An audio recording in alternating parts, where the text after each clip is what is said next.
Good evening, Type Zero civilians. Welcome to the 5th episode of KTG in the Cosmos. Oh my god, the 5th anniversary! Happy anniversary! Oh my god! And it's a special one because my month free trial of my video editing software I do these on, it's now up. But mainly because I gave some of you guys the opportunity, in professional terms, to inquire about some topics. So here we are, in no particular order. I'm going to present this like a Blue Peter dude.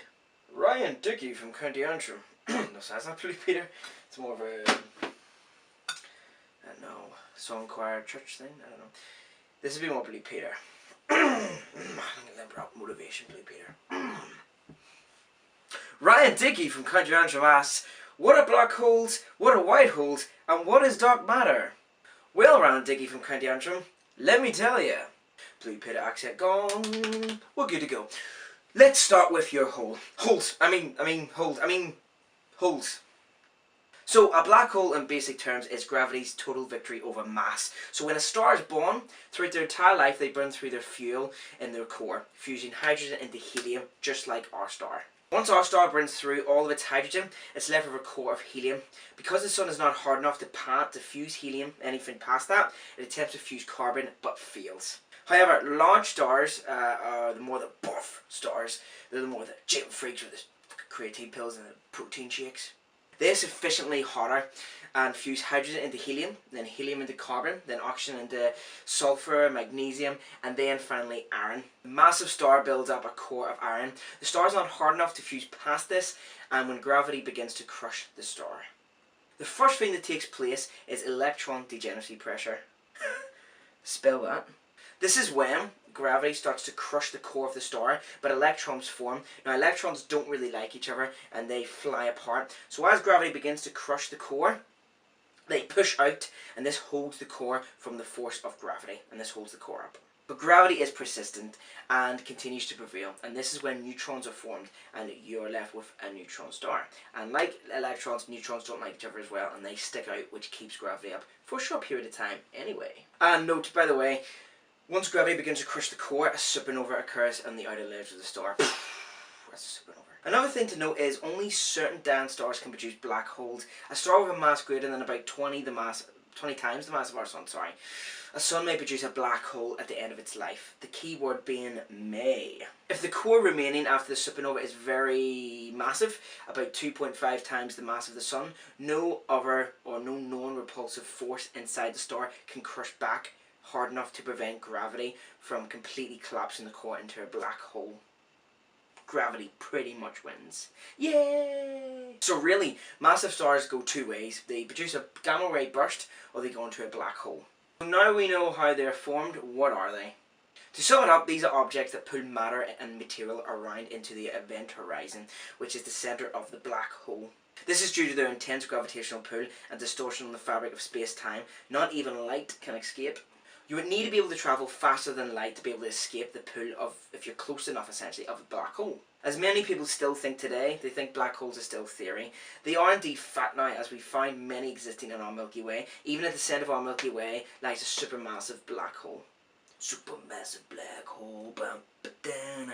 These can be found using gravitational lensing, or the Doppler effect. We can trace and collect the data on the high radiation output on black holes, and even witness light being bent around the event horizon.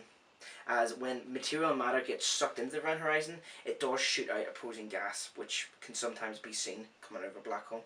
Just to mop any misunderstandings around black holes, for the people that believe we are doomed, don't worry, even a black hole outside our solar system wouldn't do too much. You'd have to be pretty much close to one to feel its effects. As far as white holes are concerned, these are only in theoretical physics. Like wormholes, we don't expect to run into these anytime soon. The best way I can explain to think of a white hole is to think of a black hole. The opposite of that, essentially. Black holes suck matter up, but where does it all go?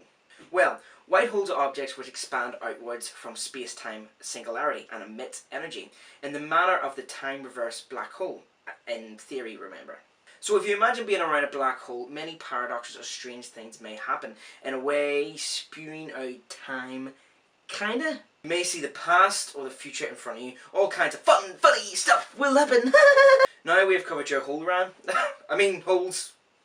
Covered holes in space. You also asked about dark matter. Something in the forefront of physics at the minute, as many teams are currently trying to trace dark matter quantumly. Again, in basic views, dark matter is the hidden mass or matter that scientists believe account for 27% of the known universe.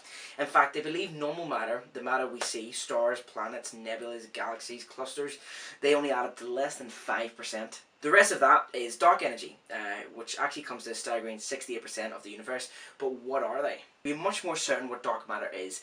First, it is dark matter that is not formed in the form of stars and planets, as we explained. Observations show that there is far too little visible matter in the universe to make up the 27% required by the observations, essentially. Second, it is not in the form of dark clouds of normal matter. Matter made up of particles called baryons. We know this because we will be able to detect baryon clouds by their absorption of radiation passing through them.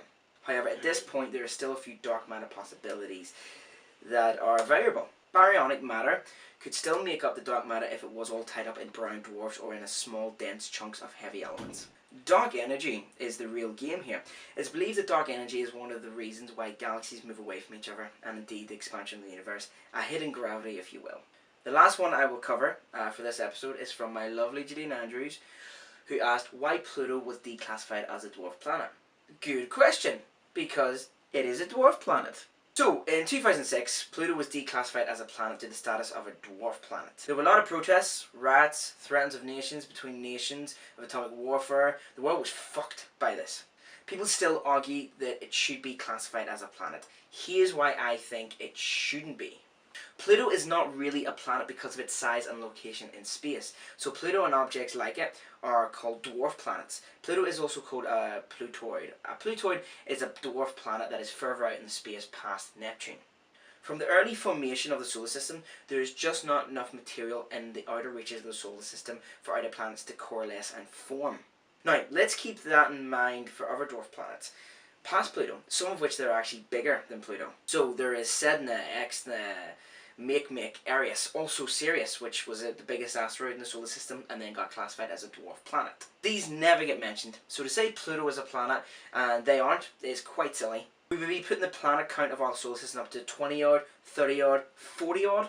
There's a lot of cubits, dwarf planets, piece of debris that people class as planets, so yeah, in your face, Pluto! I will be doing the rest of these inquiries next time, because Rand Dickey's holes took up most of the time. But until next time, this is KTG preparing for launch. I'll see you guys in orbit, KTG in the cosmos!